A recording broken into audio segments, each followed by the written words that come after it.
Holiday edition of the Wednesday Chat tomorrow, July 4th. Today we're here last day before the national holiday. Ced and I were on the chat this morning to take some questions about really anything, and we heard a lot of questions about the Longhorns. Ced, first and foremost, I think one of the biggest questions we got is David Ash good enough to beat the Oklahoma Sooners this year? It's a big game, a game that Texas needs to win. Oh, yeah. Can David Ash deliver? David Ash is good enough to beat the Oklahoma Sooners as long as he doesn't beat himself.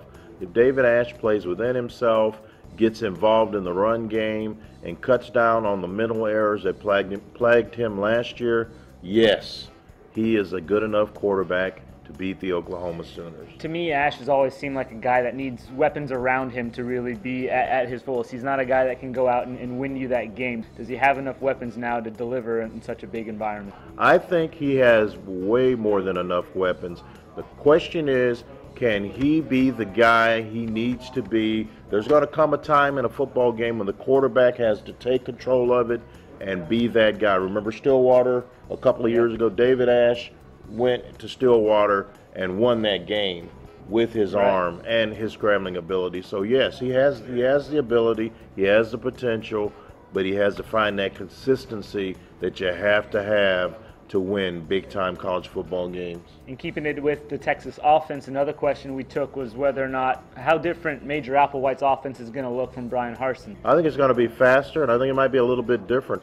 I could see him throwing to the running backs. His best playmakers are probably in that backfield with Jonathan Gray and Malcolm Brown. I know the receivers are good, but if you have a good running game, that's going to take a lot of pressure off of David Ash. And if you're running an up-tempo style of offense, and we saw at the spring game where they were running up-tempo, but it wasn't really moving the ball. So what you have to avoid is having a 30-second possession and going 3 and out. And finally, taking a grander scheme at Texas sports, all three of the big sports, football, men's hoops, and baseball, going through some down times right now. All three coaches at one time or another drawing the ire from the Longhorn faithful.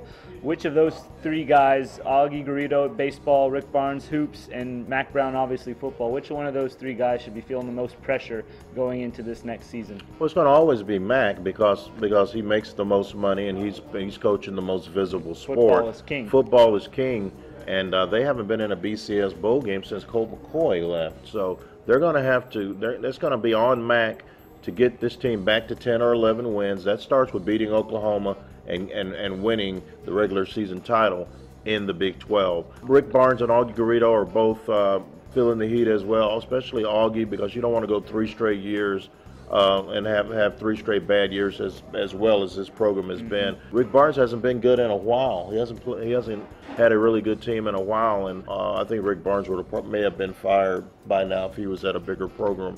Well, that's going to do it for this week's chat. We took a lot of questions again on all UT sports, even some Aztec soccer questions that Ced and I, maybe not the most experienced guys to answer those questions, but we'll take them on. Right. Have a safe 4th of July. They'll be back next weekend for another chat every Wednesday, 11 a.m. on statesman.com and mystatesman.com.